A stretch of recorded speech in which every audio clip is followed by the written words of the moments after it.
박해할 것입니다. 지난번에 말씀드린 대로 오늘은 북대서양조약기구, 즉 나토는 과연 어떤 지휘체제로 운영하고 있는지를 한번 설명드려 보겠습니다. 사실 좌파들은 한미연합사령관의 전시작전 통제권 행사는 한국의 군사 주권을 포기한 것이다, 이렇게 이야기하고 있습니다. 그런데 여러분들, 제2차 세계대전 시에 유럽의 모든 국가들이 아이젠하워 장군의 지휘를 받았습니다.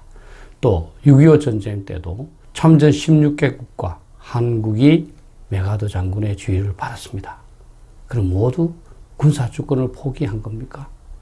그러면 외국군하고 작전만 하면, 외국군 장군의 지휘만 받으면 군사주권을 포기하는 겁니까? 설명드리겠습니다만, 이것은 국민의 자주의식을 자극해서 자기들의 어젠다를 지지하도록 하기 위한 궤변입니다. 그런데 슬프지만 그 국민 선동에 이들이 성공한 것 같습니다. 그래서 20년 가까이 이 한미연합사를 해체한다, 또는 한국군 한미연합사령관을 임명해야 한다 하는 것들이 당연한 것처럼 국민들한테 인식되고, 이들이 우리 자주성을 고양하고 우리 국가를 위하는 것처럼 국민들한테 평가받고 있는 겁니다. 저는 그렇다면 현재 이 세상에서 이 미군과 연합지휘체제를 형성하고 있는 게 두 군데가 있습니다. 하나는 한미연합사령부고 또 하나는 나토의 연합사령부입니다. 그 나토 사령부에 대해서 제가 한번 말씀드리고자 하는 겁니다. 제가 제 논문을 자랑하는 것 같아서 조금 죄송스럽습니다만 제 논문을 하나 소개해 드리겠습니다. 왜냐하면 언론이나 또는 이제 인터넷 같은 데서 읽는 것은 단편적인 지식입니다. 맞을 수도 있고 사실 좀 틀릴 수도 있다고 봅니다. 근데 논문이라는 것은 작성하는 데도 굉장한 그 시간과 노력이 소요될 뿐만 아니라 이 심사의 과정을 거쳐야 됩니다. 어느 정도 심사를 받아서 객관성이 있다고 해야 통과해서 게재되지 않겠습니까? 그죠? 그래서 저는 그 군사 현안이 있을 때마다 나름대로 논문을 작성을 해서 그 작성 과정에서 제가 군사 지식도 습득하고 또 이제 내용의 어떤 충분성, 이것을 그 보장받고자 노력을 했었습니다. 그래서 이 연합지휘체제에 대해서도 제가 논문을 쓴 게 있고, 특히 나토에 대해서도 논문을 쓴 게 있습니다. 그것은 나토와 한미동맹의 군사지휘체제 비교, 지휘관계를 중심으로 하는 제목인데요. 한국군사학논청에 이제 지난해 2019년에 게재됐습니다. 이 제목으로 네이버에 치시면 제가 이 블로그에 올려놓았기 때문에 원문 파일을 찾을 수 있으리라고 생각을 합니다. 좀 더 관심이 있으신 분은 이 원문 논문을 한번 읽어봐 주시면 감사하겠습니다. 이미 나름대로의 상식을 보유하고 계시는 분도 많으시겠습니다만, 간단하게 나토에 대해서 설명을 드리면 1949년 4월 소련과 동유럽의 군사적 위협으로부터 서유럽과 북아메리카의 안전을 지키기 위한 목적으로 미국, 영국, 캐나다, 프랑스 등 12개국이 창설을 했습니다. 여러분들께서 이게 바로 6.25 직전이라는 걸 아시겠죠. 그러니까 냉전이 바로 시작되는 즈음이라고 보시면 됩니다. 그런데 나토는 어쨌든 성공적으로 이제 냉전을 극복을 했고, 사실은 또 승리했다고도 할 수 있습니다. 이제 소련이 붕괴된 이후에 해체돼야 됩니다. 그러나 소련이 러시아로 바뀌었지만 위협은 계속 잔존한다고 생각을 했습니다. 그래서 소련 붕괴 이후에도 해체하지 않은 채 오히려 과거 동구권 국가들을 회원국으로 수용을 해서 계속 확대를 했습니다. 그래서 나토 회원국은 현재 서부 및 동부 유럽 국가의 대부분과 미국과 캐나다를 포함하는 29개국이 그 회원국입니다. 이 나토에서 가장 중요한 것은 나토 헌장이라고 그러는데요. 그 헌장 중에서도 제5조가 가장 중요합니다. 제5조는 이렇게 되어 있습니다.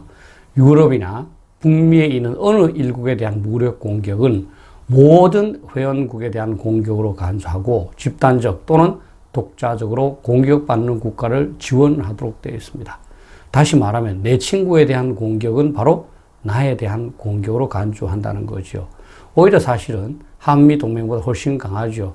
한미동맹은 외부로부터 군사적 침략을 어느 회원국이 받을 경우에는 서로 협의한다라고 되어 있습니다. 사실은 조약상으로 보면 의무조항이 없는 거죠. 하지만 동맹이라는 것은 조약 하나하나도 중요하지만 사실 정신이 더욱더 중요합니다. 동맹을 맺었다는 것은 상대방이 공격받을 때 지원해 주겠다는 약속을 한 것으로 봐야 됩니다. 일부에서는 우리 상호 방위조약 또 이제 뭐 나토식으로 개선해야 된다 이런 말도 있습니다만 저는 뭐 굳이 그렇게까지 할 필요는 없다 이렇게 저는 생각을 합니다. 실제 나토는 냉전 동안에 이 5조를 활용할 일이 없었습니다. 사실은 그만큼 전쟁 억제를 충분히 했다는 거죠. 사실은 상대방하고 싸울 준비를 철저히 하되 싸우지 않는 것이 최선이지요.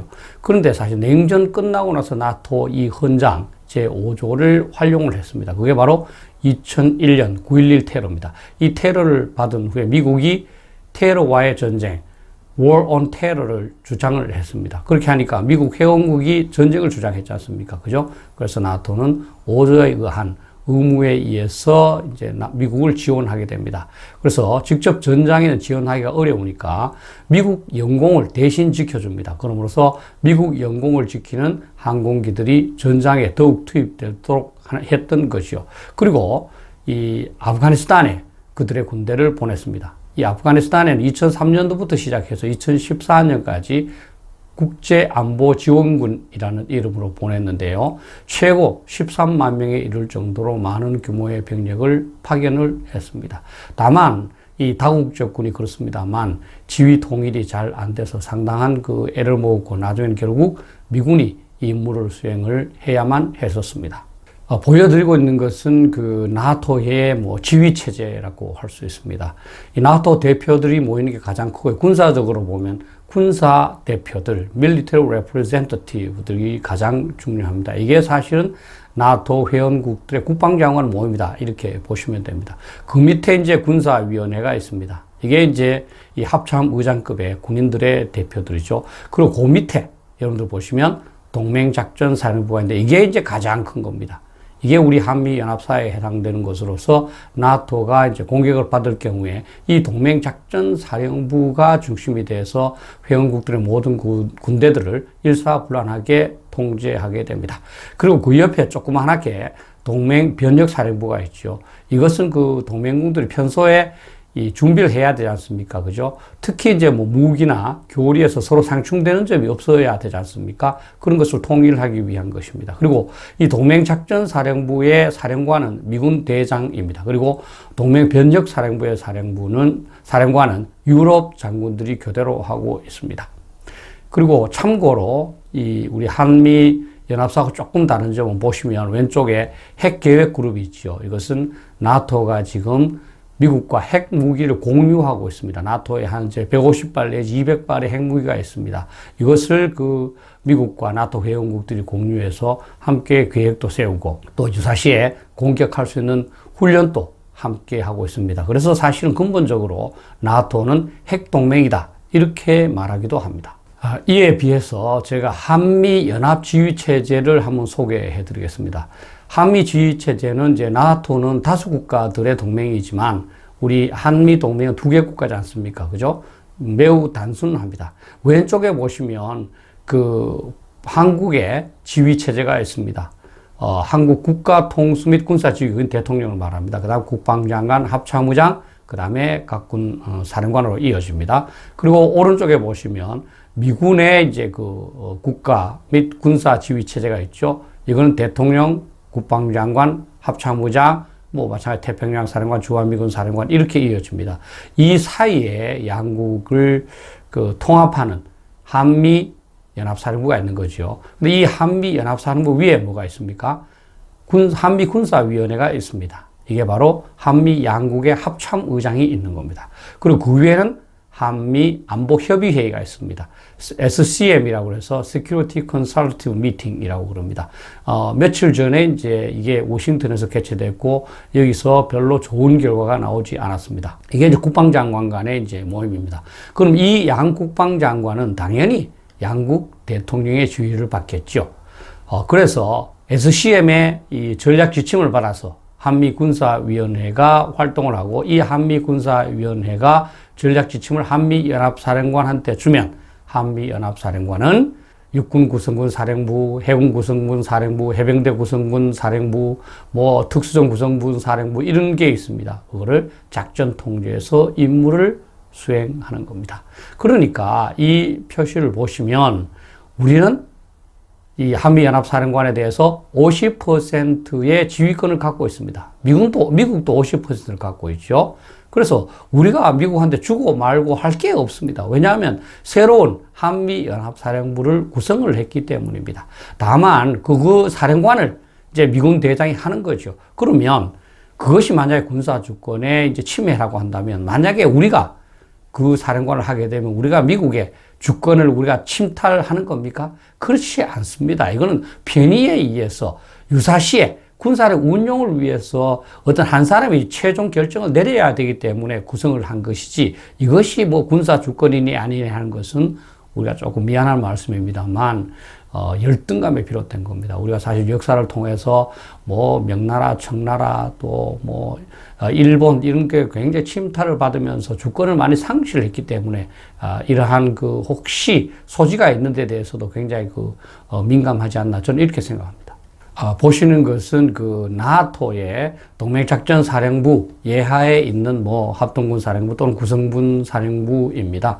이제 나토는 29개국 회원국이기 때문에 회원국 간에 골고루 이렇게 분포가 되어 있습니다. 그래서 유럽 동맹군 최고 사령부는 이제 벨기에에 있습니다. 이게 이제 가장 크죠. 그 명칭을 한번 보십시오. 그 사령관의 명칭이 유럽 동맹군 최고 사령관입니다. 이게 사실은 제2차 세계대전 때 아이젠하워 장군이 그대로 썼던 명칭입니다. 우리 시각에서 보면 뭐 최고 사령관이니까 상당히 참 높은 거고 우리의 자존심이 좀 상하는 그런 뭐 명칭일 수도 있습니다. 그런데 지금까지 계속 유지하고 있습니다. 그리고 그 예하에 합동군 사령부, 또 통신정보사령부, 공중사령부, 지상작전사령부, 뭐 해양사령부가 있습니다만, 이런 것들이 전부 회원국들이 골고루 이제 분산되어 있으면서 유사시에 이 군사작전을 수행하도록 되어 있습니다. 그러면 나토군은 어떻게 군대를 지휘하느냐? 전시에는 전쟁 수행을 위해 동원되는 모든 회원국의 부대를 나토 동맹군 최고사령관이 통제합니다. 예를 들어서 이 프랑스다. 프랑스가 공격을 받았다. 그럼 프랑스의 모든 군대하고, 그리고 프랑스 지원을 위해서 제공되는 나머지 28개국의 모든 군대를 이 동맹군 최고사령관이 이 작전 통제하는 것이죠. 아마 각 나라별로 작전 계획이 다 만들어져 있을 겁니다. 그 작전 계획에 따라서 만약에 프랑스가 공격받는다 그러면 프랑스가 전적으로 모든 부대를 제공할 수도 있고 또 일부는 남겨둘 수도 있겠죠. 그러나 공격하는 적에 대해서 방어작전을 수행하는 데 관련된 모든 부대는 동맹군 최고사령관이 작전 통제하도록 되어 있는 겁니다. 그런데 우리와 달리 이 나토 최고사령관은 평시에도 운영되고 있습니다. 평시에도 나토 대원군이 한 4만 명 정도 됩니다. 이것은 동맹군 최고사령관이 평시부터 이제 지휘하는 겁니다. 그래서 평시 나토 대원군은 지휘 조직이 있고요. 거기에 고준비 특임부대가 있습니다. Very High Readiness Joint Task Force라고 하는데요. VJTF, 이게 가장 중요합니다. 이게 한 2만 명 정도 됩니다. 그리고 나머지 초기 후속단, 그 다음 이제 Follow on Force죠. 그 다음 이제 후속하는 부대, 그리고 대원군 풀이 있는데 이게 전체를 합쳐서 한 4만 명 된다는 겁니다. VJTF가 가장 중요합니다. 이걸 2014년에 창설됐는데요. 2만 명 규모고 회원국별로 이렇게 프랑스에 주둔했다가 독일에 주둔했다가 주둔하면서 훈련을 합니다. 그럼 나토의 지휘 관계를 보겠습니다. 유럽 동맹군 최고 사령관한테 부여된 권한은 작전 지휘입니다. Operational Command입니다. APCOM이라고 그러죠.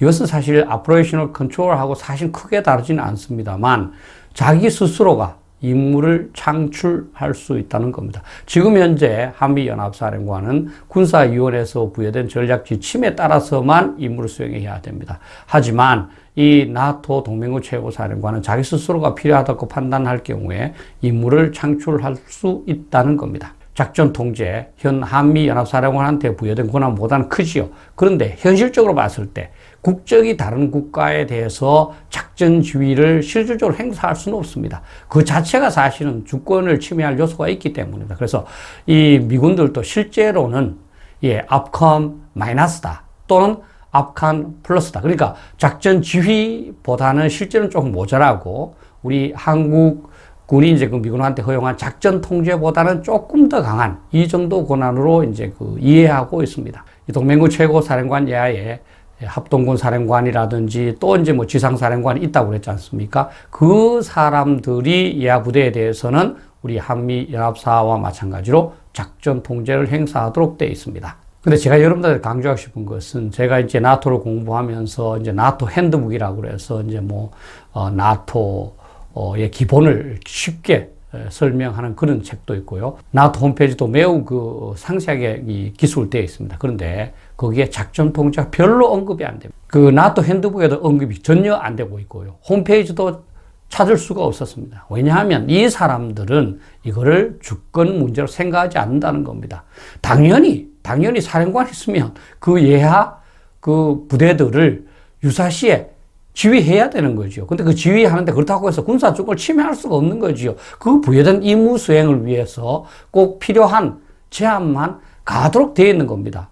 따라서 그거를 크게 문제 삼지 않는 겁니다. 그러니까 아예 언급 자체를 하지 않는 겁니다. 당연히 국적이 다른 국가 간의 연합사령부가 형성되면 거기에는 작전 통제에 비슷한 그런 일원화된 지위를 보장할 수 있는 그런 조치가 시행되는 것이고 그것을 회원국들은 수용해야 된다고 생각하는 겁니다. 우리처럼 지휘관계를 표시하는 줄에다가 작전 통제니 작전 지휘니 이렇게 명시하는 국가는 없습니다. 그만큼 우리가 지나치게 민감한 점이 있다. 이거는 인정하셔야 됩니다.